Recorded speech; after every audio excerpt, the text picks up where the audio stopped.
तार है जिसके कारण किसी बिंदु पर चुंबकीय क्षेत्र की तीव्रता का व्यंजक समझाऊंगा समझाऊंगा। अगर ये वीडियो आप लोगों के लिए पसंद आती है तो इसे लाइक और सब्सक्राइब कर लें दोस्तों।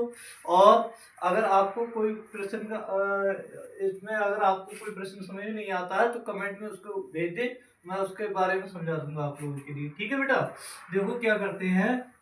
एम्पियर का परिपथीय नियम इतने सिंपल तरीका से समझाना है कि आपको रटने की बिल्कुल भी आवश्यकता नहीं है, एक ही बार में याद हो जाएगा। देखिए क्या होता है एम्पियर का परिपथीय नियम। इस नियम के अनुसार, यहाँ पे लिखेंगे थ्योरी में, इस नियम के अनुसार किसी बंद वक्र से किसी चुंबकीय क्षेत्र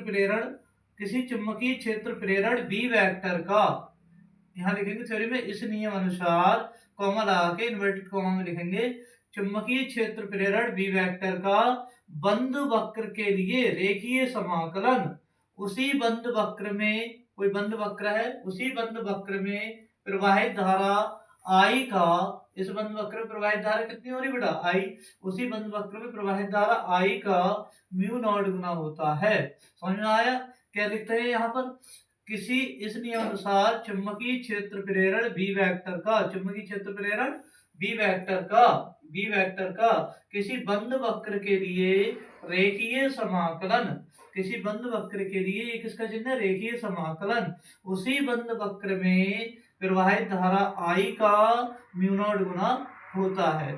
ठीक है बेटा, अब क्या होगा, एम्पियर का परिपथीय नियम की सहायता से कोई अनंत लंबाई का धारावाहिक चालक तार है, इसके कारण किसी बिंदु पर चुंबकीय क्षेत्र की तीव्रता ज्ञात करने के लिए व्यंजक होता है। एक होता है बायो-सैवर्ट के नियम अनुसार।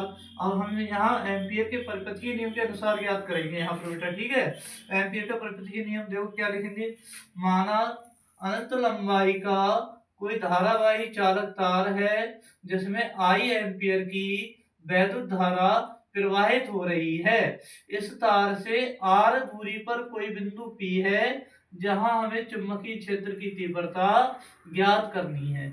यहाँ पर थ्योरी में लिखेंगे बेटा, यहाँ लिखेंगे, माना अनंत लंबाई का कोई धारावाही चालक तार है जिसमें I एम्पियर की वैद्युत धारा प्रवाहित हो रही है। इस तार से R दूरी पर कोई बिंदु P है जहां चुंबकीय क्षेत्र की तीव्रता ज्ञात करनी है। फिर नई लाइन से क्या लिखेंगे, बिंदु P पर वैद्युत क्षेत्र का चुंबकीय क्षेत्र का वेक्टर बी वेक्टर और डीएल वेक्टर एक ही दिशा में है, अतः इनके बीच का कोण क्या होगा बेटा, 0 डिग्री होगा।